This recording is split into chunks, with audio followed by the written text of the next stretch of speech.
4 पीठं मिळून आंब्याच्या रसामध्ये भिजून केलेली पुरी आहे आणि बिना मिक्सरशिवाय काढलेला हा आमरस आहे। झटपट होते, पसारा होत नाही, खायला एकदम अप्रतिम लागते। तर नक्की एकदा तुम्ही करून बघा। आमरस काढण्यासाठी मी इथे 4 हापूस आंबे घेतलेले आहेत। तुम्ही कोणतेही घेतलेत ना तरी चालेल। त्यांना स्वच्छ धुवून चांगले पुसून घेतलेले आहेत। आमरस बनवण्यासाठी आंबा आहे ना चांगला रसाळ घ्यायचा। जर हापूस नसेल ना तरी पण चालेल, पण रसाळ आंबा घ्यायचा आणि सुतवाले असतात ना तो घ्यायचा नाहीये। चांगला मस्त गर असतात ना असा आंबा बघून आमरससाठी घ्यायचा। एक एक करून आंबा आहे तो असा लादीवरती आपल्याला चेचून घ्यायचा। असं चेचल्याने आंबा आहे तो नरम पडतो आणि रस त्याचा पटकन बाहेर पडतो। सर्व साईडने असा आंबा आहे ना तो नरम पडला पाहिजे। आंब्याचा देठाकडचा भाग आहे ना तो आपल्याला काढून टाकायचा आहे। तिथे चीक असतो तो असा देठ काढायचा आणि थोडासा आंबा आहे ना तो पण आपल्याला पिळून काढायचा आहे, म्हणजे त्याचा चीक आहे तो बाहेर निघतो। असं केल्याने आंब्याचा रस आहे ना तो आपल्या घशाला खवखवत नाही। एक वाडगं घ्यायचं, त्याच्यावरती चाळण ठेवायची आणि आंब्यातला रस आहे तो सर्व आपल्याला काढून घ्यायचा आहे आणि सालामध्ये असणारा गर आहे ना तो पण आपल्याला चांगला काढायचा आहे।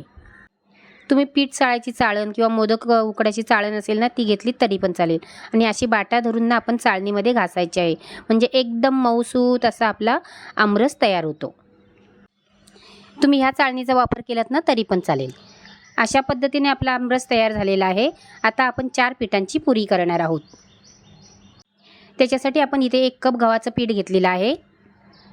पाव कपाला थोडा जास्त असा बारीकवाला रवा घेतलेला आहे आणि पाव कप कमी असं बेसन पीठ आहे, म्हणजे 2 चमचे आहे आणि पाव कप आपलं तांदळाचं पीठ, चवीप्रमाणे मीठ घालायचं आणि याला आपल्याला चांगलं व्यवस्थित असं मिक्स करून घ्यायचं आहे। हे सर्व पीठ आपण आंब्याच्या रसामध्ये भिजवणार आहोत। त्याच्यासाठी 1 वाटी इथे मी आंब्याचा रस घेतलेला आहे। तुम्हाला जर गोड पुऱ्या पाहिजे असेल ना तर 1 चमचा पिठी साखर रसमध्येच घालायची, मिक्स करायची आणि थोडा थोडा रस घालून आपल्याला पीठ भिजवून घ्यायचं आहे। रस एकसाथ घालायचं नाही, एकसाथ घातलं पातळ झालं तर मग पिठाचं प्रमाण वाढणार। म्हणजे जेवढं पाहिजे तेवढं पीठ घ्यायचं आणि नंतर त्याच्यात रस घालायचा। माझं 1 वाटीमध्ये हे सर्व पीठ आहे ते चांगलं भिजलेलं आहे। पुरीसाठी पीठ आहे ना एकदम घट्ट असं मळून घ्यायचं, म्हणजे पुरी ना तेलकट होत नाही। पिठाला 15 मिनिटं झाकून ठेवायचं, म्हणजे रवा आहे तो आपला नरम पडेल।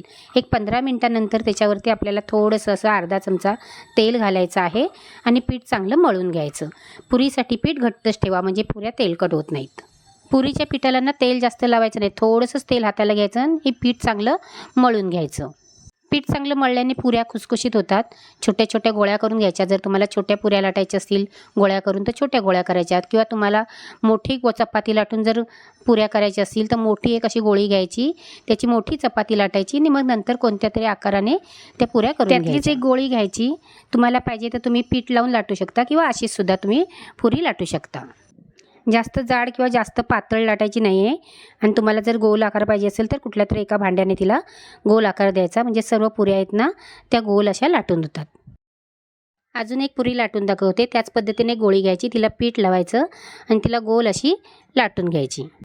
तिला गोल आकार येण्यासाठी आपण अशी कापून घ्यायची आहे। अशा पद्धतीने आपण सर्व पुऱ्या आहेत त्या करून घ्यायच्या आहेत। पुऱ्या तळण्यासाठी इथे तेल गरम करायला ठेवलेलं आहे। तेल चांगलं गरम करून घ्यायचं आणि गॅस मध्यम आचेवर करायचा आणि एक एक पुरी तशी सोडून आपण तळून घ्यायची आहे। तिला काढून घ्यायची, चांगलं तेल नितळून घ्यायचं, म्हणजे पुऱ्या आहेत ना तेलकट होत नाहीत। अशी एक पुरी सोडलीत ना की ती फुलली की तिला पलटी करायची आणि दुसरी सोडायची। अशा छोट्या कढईमध्ये पण तुम्ही 2-2 पुऱ्या आहेत त्या एकसाथ तळू शकता, किंवा जर तुमची मोठी कढई असेल तर तुम्ही 3-4 पुऱ्या आहेत त्या एकसाथ तळू शकता। बघू शकता तुम्ही आपल्या कशा पुऱ्या सर्वच टम्म फुलत आहेत। अशा पद्धतीने आपण सर्व पुऱ्या करून घ्यायच्या आहेत। अशा पद्धतीने तुम्हाला समर स्पेशल आंब्याच्या रसामध्ये भिजून केलेली पुरी आवडली असेल तर बिना मिक्सरशिवाय काढलेला हा आमरस तुमच्या मित्रमंडळींना शेअर करा। झटपट वेळात पसारा तुम्ही माझ्या व्हिडिओला एकदम अप्रतिम लागते, तर नक्की एकदा तुम्ही करून बघा।